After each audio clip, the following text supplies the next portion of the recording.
आप सभी को नमस्ते। मैं डॉक्टर रुक्मिणी चौधरी और आज के इस वीडियो में हम आपको जानकारी देने वाले हैं एनसेफेलाइटिस के बारे में, या फिर ये कहें ब्रेन का स्वेलिंग हो जाना, इन्फ्लेमेशन हो जाना, मस्तिष्क की सूजन हो जाना, जिसको हम चमकी बुखार भी कहते हैं और दिमागी बुखार भी कहते हैं। तो आज का पूरा वीडियो हमारा इसी टॉपिक पे रहेगा कि ये क्या प्रॉब्लम है और कैसे देखा जाता है, यानी इसके पीछे वजह क्या प्रॉब्लम ज्यादा देखी जाती है, रिस्क फैक्टर्स की हम बात करेंगे और इसके साथ साथ क्या लक्षण होते हैं, क्या साइन और सिम्टम्स हमें देखने को मिलते हैं, कैसे जांचें की जाती हैं, कौन से टेस्ट हैं जो बहुत जरूरी होते हैं आपको कराने चाहिए, कैसे आप इस प्रॉब्लम से बच सकते हैं, यानी प्रिवेंशन की हम बात करेंगे, एलोपैथिक मोड ऑफ ट्रीटमेंट की, हम अंग्रेजी इलाज की भी बात करेंगे और साथ ही साथ हम बेस्ट इफेक्टिव होम्योपैथी मेडिसिन की भी बात करने वाले हैं। तो पूरी जानकारी के लिए आपको पूरा वीडियो जरूर देखना है। और अगर आप YouTube पे देख रहे हैं तो जिन होम्योपैथी मेडिसिन की हम बात करेंगे उन सभी मेडिसिन के लिंक आपको नीचे डिस्क्रिप्शन बॉक्स में भी मिल जाएंगे। तो आइए शुरू करते हैं। एनसेफेलाइटिस यानी एनसेफेलाइटिस क्या प्रॉब्लम है? देखिए, आइटिस का मतलब यहाँ पे इन्फ्लामेशन से है, स्वेलिंग से है, यानी कि सूजन से है। एनसेफेलाइटिस वर्ड यूज हुआ है यहाँ पे ब्रेन के लिए, मस्तिष्क के लिए। तो यानी आपका मस्तिष्क की सूजन हो जाना, ब्रेन की स्वेलिंग हो जाना, इन्फ्लामेशन हो जाना। वैसे हमने मेनिंजाइटिस यानी कि मेनिंजेस होती हैं, ब्रेन की लेयर्स जो होती हैं, उनके ऊपर भी वीडियो डाला हुआ है। मेनिंजाइटिस यानी ब्रेन की जो मेम्ब्रेन होती है, कवरिंग होती है, लेयर होती है, उनकी सूजन हो जाना। बट एनसेफेलाइटिस में आपकी स्वेलिंग हो जाना। एनसेफेलाइटिस ज्यादातर जो है वायरस इन्फेक्शन की वजह से देखा जाता है, बट बैक्टीरियल फंगस इन्फेक्शन की वजह से भी देखा जाता है।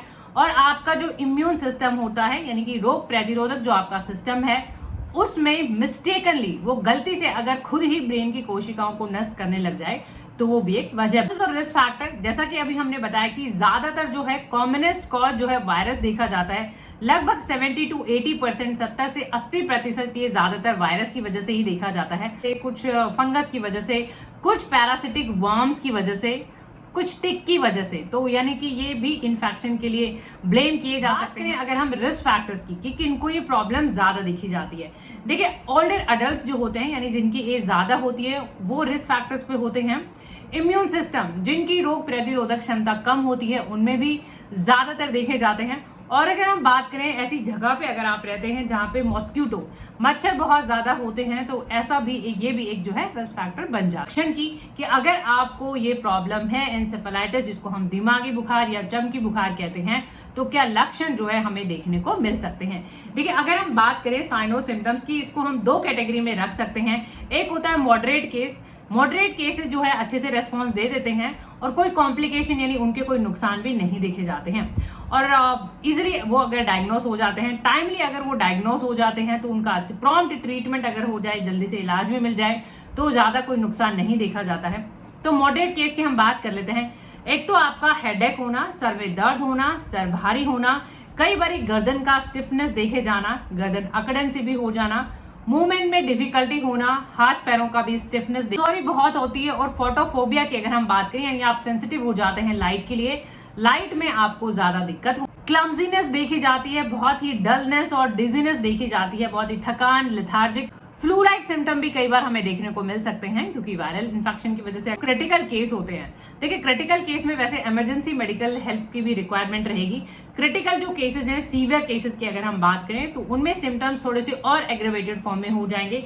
जैसे अगर हम बात करें, नेक स्टिफ है, हेड स्टिफ है, परसिस्टेंट हेडेक होना, नोज या वॉमिटिंग, उल्टी हो जाना, देखे जाना, यानी जो चीज है भी नहीं वो, जैसे मान लो दिखाई देना, सुनाई देना, इसलिए इसको दिमागी बुखार भी कहा जाता है, वो चीजें सुनाई देना, दिखाई देना। कुछ ज्यादा केसेस में कोमा में भी पेशेंट जो है जा सकता है। ऐसा होता है अगर हम कॉम्प्लिकेशन की बात करें कि इसका टाइमली अगर ट्रीटमेंट नहीं होता है, जैसा कि हमने बताया, जो मॉडरेट हल्के फुल्के केसेस हैं, हल्के जो केसेस हैं, वो अगर टाइमली ट्रीटमेंट से अच्छे रिस्पॉन्स दे देते हैं और ना उनमें कोई ऐसा कॉम्प्लिकेशन देखा जाता है।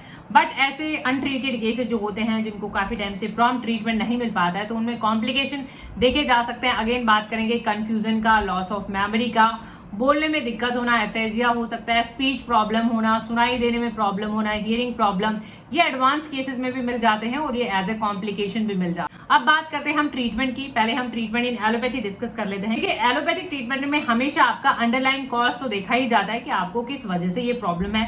अगर आपको वायरस की वजह से है तो आपको एंटीवायरल मेडिसिन दी जाती हैं, बैक्टीरिया की वजह से है तो एंटीबायोटिक्स मेडिसिन है, फंगस की वजह से तो एंटी फंगल मेडिसिन है, और अगर आपको दौरे फिट्स पड़ रहे हैं तो कन्वल्जेंस के लिए एंटी कन्वल्जेंस दिए जाते हैं। कॉर्टिकोस्टेरॉइड्स भी आपको दिए जाते हैं, एक तरह से स्टेरॉइड इन्फ्लामेशन सूजन को कम करने के लिए आपको कॉर्टिकोस्टेरॉइड्स भी दिए जा सकते हैं इंजेक्शन ट्रीटमेंट की। बहुत ज्यादा अगर वहां पे ट्यूमर की वजह से ऐसा देखा जाता है तो कई बार सर्जरी भी रिकमेंडेशन हो जाता है, और कई बार प्लाज्मा एक्सचेंज थेरेपी जिसको हम कहते हैं, क्योंकि आपका इम्यून सिस्टम जो है वो गलत मिस्टेकनली जो है खुद ही की ब्रेन कोशिकाओं को नष्ट कर रहा है, तो उसको चेंज कर देना थोड़े एडवांस प्रोसीजर्स हैं, किसी किसी केस में किए जाते हैं। इम्यूनोग्लोबुलिन्स भी कई बार आपको दिए जाते हैं। यहाँ पे डायग्नोसिस की जांच कौन कौन सी जांचें जरूरी हैं और कौन सी जांच की जाती हैं। तो पहले हम बात कर लेते हैं सीटी स्कैन की। यहाँ पे सीटी स्कैन से ब्रेन का स्ट्रक्चर का पता लग जाता है, तो क्या क्या वहां पे चेंजेस हो रहे हैं वो देखे जा सकते हैं।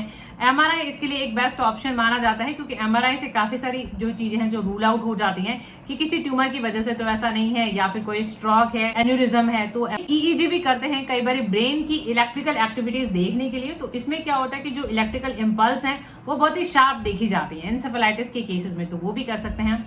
सीएसएफ की फ्लूइड की जांच कर लेना, यानी कि जो सेरेब्रोस्पाइनल फ्लूइड है उसकी जांच कर लेना, उसमें कई बार हाई लेवल ऑफ प्रोटीन और साथ ही साथ में जो है हाई व्हाइट ब्लड सेल्स और प्रोटीन के लेवल जो है उनमें हाई मिलते हैं, तो जो है जिसको कि हम लंबर पंचर कहते हैं, निडल के थ्रू निकाल के उस फ्लूइड की जो है जांच कर लेना। अब अगर हम बात करें प्रिवेंशन की, अगर हम बात करें तो हमें वैक्सीनेशन पे थोड़ा ध्यान देना रहेगा कि मान लो जैसे कि स्टार्टिंग में बताया था कि वायरस की वजह से ज्यादातर देखे जाते हैं, तो कुछ वायरस ऐसे होते हैं जैसे चाइल्डहुड वायरस हो गई, तो जिनमें हम बात करें मीजल्स है, मम्स है, तो ऐसे वायरसेस हैं। वैक्सीनेशन बहुत जरूरी है, यानी आपका पूरा प्रॉपर वैक्सीनेशन होना, वैक्सीनेशन आपका अप टू डेट होना।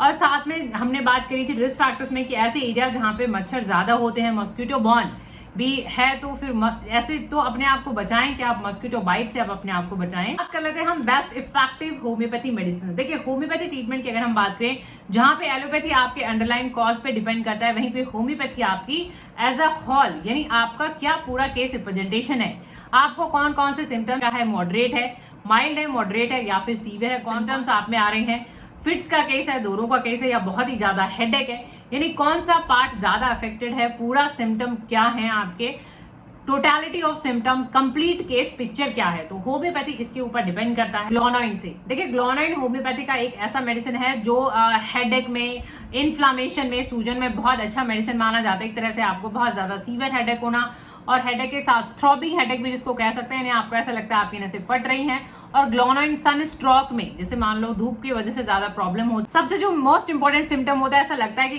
As if head enormously enlarge, यानी ऐसा लगता है सर बहुत ज्यादा बड़ा हो गया, तो ऐसे केस में आप ग्लोनाइन देख सकते हैं। इन सभी मेडिसिन के लिंक अगर आप यूट्यूब पे देख रहे हैं तो नीचे डिस्क्रिप्शन बॉक्स में मिल जाएंगे, तो वहां से भी जो है खरीद के आप मेडिसिन जो है यूज कर सकते हैं।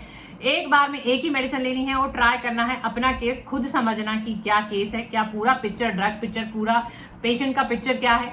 एक एक दो दो बूंदे सुबह दोपहर शाम खाने से पहले लगातार यूज करनी है रेगुलरली, जब तक थोड़ा बहुत आपको फर्क ना लग जाए। क्यूप्रा मेटालिकम आपने फिट्स में, दौरों में, सीजर्स में बहुत सुना होगा कि क्यूप्रा मेटालिकम जो है दौरे पड़ते हैं, दौरों में बहुत अच्छा काम कर दिया।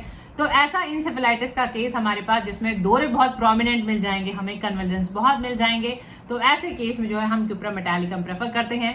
लेना वैसे ही रहेगा, एक एक दो दो बूंदे सुबह दोपहर शाम। अब ये क्लिनिक की क्वांटिटी है, आप कम क्वांटिटी में लें, आप पावर है 30 या 200 से स्टार्ट करें, एक एक दो दो बूंदे डायरेक्टली आप जबान पे लें और दिन में 2-3 बार खाने से पहले लें। हेलेबोरस हमारा सूजन के केसेस में, फ्लूइड एक्जुडेशन के केसेस में, यानी ये एक ऐसा दवा है जहां पे पानी इकट्ठा हो जाता है, पानी भर जाए हम इसको कहें, तो अगर आपके ब्रेन में भी अगर ऐसा हो जाता है, फ्लूइड वहां पे एक्जुडेट्स वहां पे आ जाते हैं, तो हेलेबोरस बहुत अच्छा मेडिसिन रहेगा। और हेलेबोरस में एक सिम्टम ये भी देखा जाता है कि यूरिन सप्रेस्ड हो जाता है, यानी पेशाब आता ही नहीं है। तो ऐसे केस में आपका यूरिन मान लो कम हो गया है, पेशाब आना बंद हो गया है, तो हेलेबोरस बहुत अच्छा मेडिसिन रहेगा। और हेलेबोरस में जब पेशाब आता है तो बहुत आराम पड़ता है, तो ऐसा अगर कोई लक्षण देखा जाए तो आप हेलेबोरस लें, कम क्वांटिटी में लें, एक एक दो दो बूंदे सुबह दोपहर शाम खाने से पहले। और ओपियम आपने सुना होगा, ओपियम बहुत ही अच्छा मेडिसिन है, बहुत ही ज्यादा लेथार्जिक रहता है इसका patient.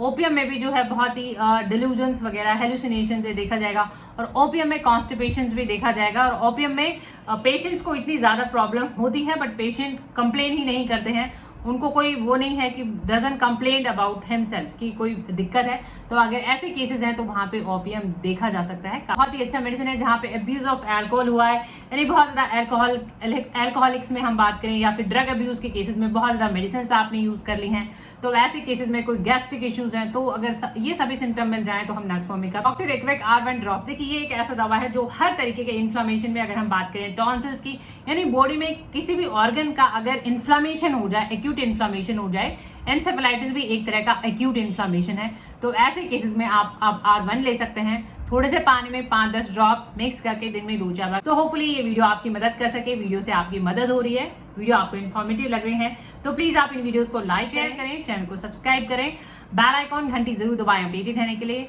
Thank you for watching, thank you for your time, keep watching, keep supporting, thank you so much.